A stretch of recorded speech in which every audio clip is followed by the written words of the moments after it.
Bienvenidos a su canal de preparación física. El tema del día de hoy es el entrenamiento de la resistencia, qué es y clasificación.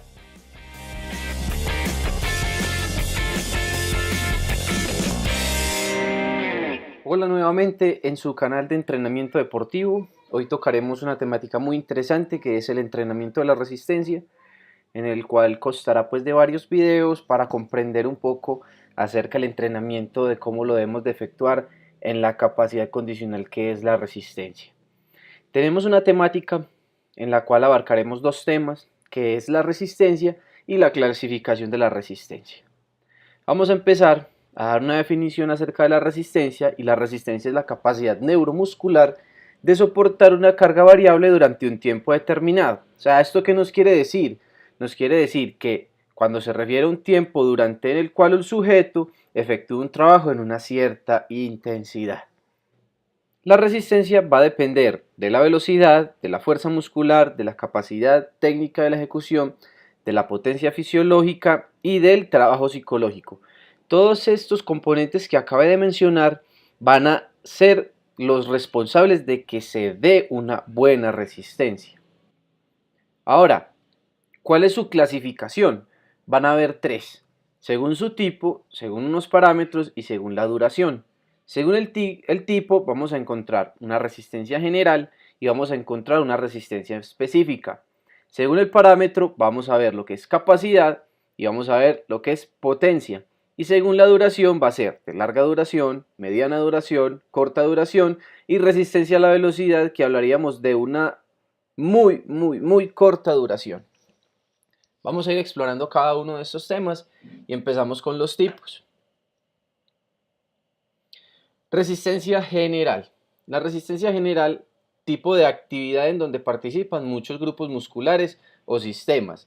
Con sistema nos referimos a que en el sistema va a ser el sistema cardiovascular y el sistema pulmonar, en donde va a actuar estos sistemas.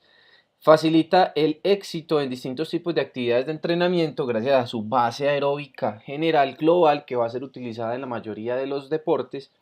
Fuerte relación entre la resistencia general y específica. Debe haber una relación entre ellas dos, ya que la general me lleva a la específica y no puede existir la específica si no hay una resistencia general.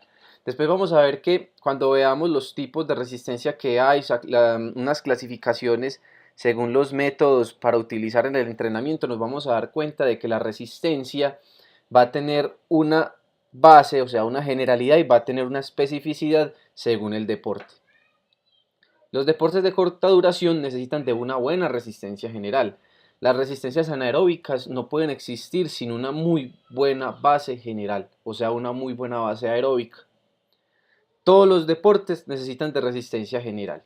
Por lo general, la resistencia general se trabaja en las pretemporadas o en esas temporadas en donde tengo que ganar un gran volumen de resistencia para ser transformada en una resistencia específica. Ahora, la resistencia específica, ¿qué va a hacer? Es denominada a menudo, en algunas ocasiones, como resistencia de juego, resistencia de velocidad, una resistencia específica. ¿Sí? Su connotación es una resistencia mucho más del deporte, muy específica a lo que ese deportista debe realizar. Depende de las características de cada deporte, como lo acaba de comentar.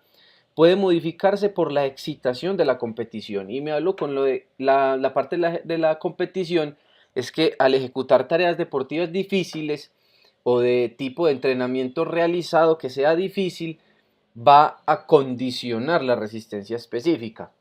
También los partidos o competiciones exigentes influyen en la resistencia específica. ¿Por qué van a influir? Porque me modifican la táctica y la técnica, ayudándome a que estos dos factores se debiliten y se cometan errores. Entonces, he aquí por qué en las competiciones hay errores técnicos y tácticos, y es porque no hay un buen desarrollo, de una capacidad como es tan importante de la resistencia. Entre más resistencia específica sobre una, entre más resistencia específica sobre una base general. ¿Qué nos quiere decir? Más fácil superará los estímulos de entrenamiento y de competición. Una resistencia específica necesita de una base general. ¿Para qué? Para que los estímulos que van a ser difíciles dentro de la competición y el entrenamiento sean afrontados y sean evacuados de la mejor manera posible para el deportista. Ahora vamos a ver los parámetros. En los parámetros encontramos que para determinar los parámetros hay que determinar la vía de producción de energía utilizada y determinar la forma en la que se utiliza esta energía. Entonces aquí tenemos un gráfico, tenemos una imagen en la que nos da la siguiente: capacidad y potencia, que era lo que habíamos acabado de comentar en las diapositivas más arriba de cómo era la clasificación. Entonces entendamos la capacidad como el tanque, o sea, todo lo que esa persona contiene, y la potencia es esa forma de suministrar esa capacidad, o sea, lo que yo tengo. Trasladándolo a la resistencia general y resistencia específica, la general es esa capacidad, todo lo que yo genero para después darle la potencia, como lo vemos en la imagen, la forma en suministrar esa capacidad. Entonces queda algo claro con la imagen. Ahora en el contexto de duración vamos a encontrar en las de larga duración que son durante más de 8 minutos, proviene del sistema aeróbico, ¿sí? Tiene una predominancia del sistema aeróbico. Aquí invito a que veamos los videos anteriores sobre los metabolismos como los fosfágenos, metabolismo de la glucólisis, la lipólisis, que va muy relacionado con este tema. Actúan los sistemas cardiovascular y respiratorio. Frecuencias cardíacas las vamos a encontrar en estos de larga duración entre 160 a 180 pulsaciones por minuto.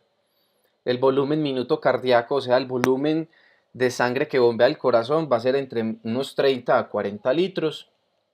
Los pulmones ventilan un promedio de 120 a 140 litros de aire por minuto, ya que tienen que sacar un residuo que es el dióxido de carbono para no generar una deuda de oxígeno y no generar una acidosis respiratoria. El suministro de oxígeno como factor determinante, o sea, el oxígeno aquí es vital porque es el que nos va a proporcionar la energía en la célula muscular para darnos la duración que necesita en este momento el deportista. Y a intensidad moderada favorece la adaptación del cuerpo y la vascularización capilar.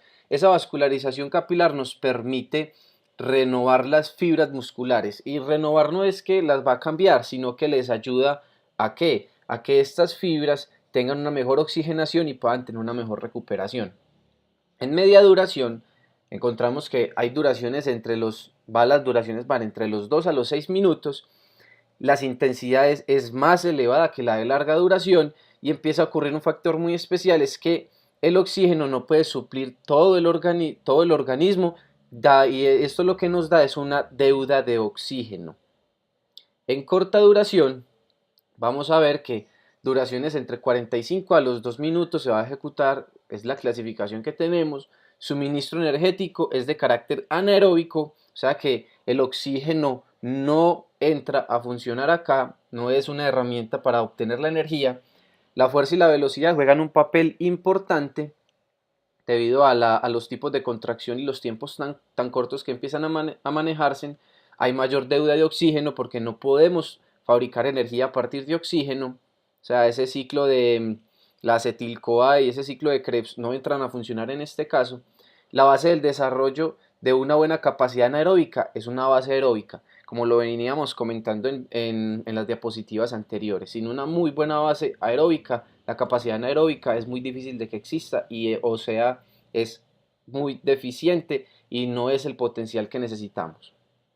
Y la resistencia a la velocidad, una condición de máxima intensidad. Aquí no existe el oxígeno para nada, utilizamos solamente los fosfágenos, que es el ATP y la fosfocreatina, y la mayor parte del trabajo es en apnea. O sea, apnea es que no hay respiración, o sea, no entra en ningún momento oxígeno al cuerpo, y requiere que el deportista posea tanta velocidad como fuerza máxima, que en videos más adelante vamos a observar trabajos de la velocidad y trabajos de la fuerza máxima.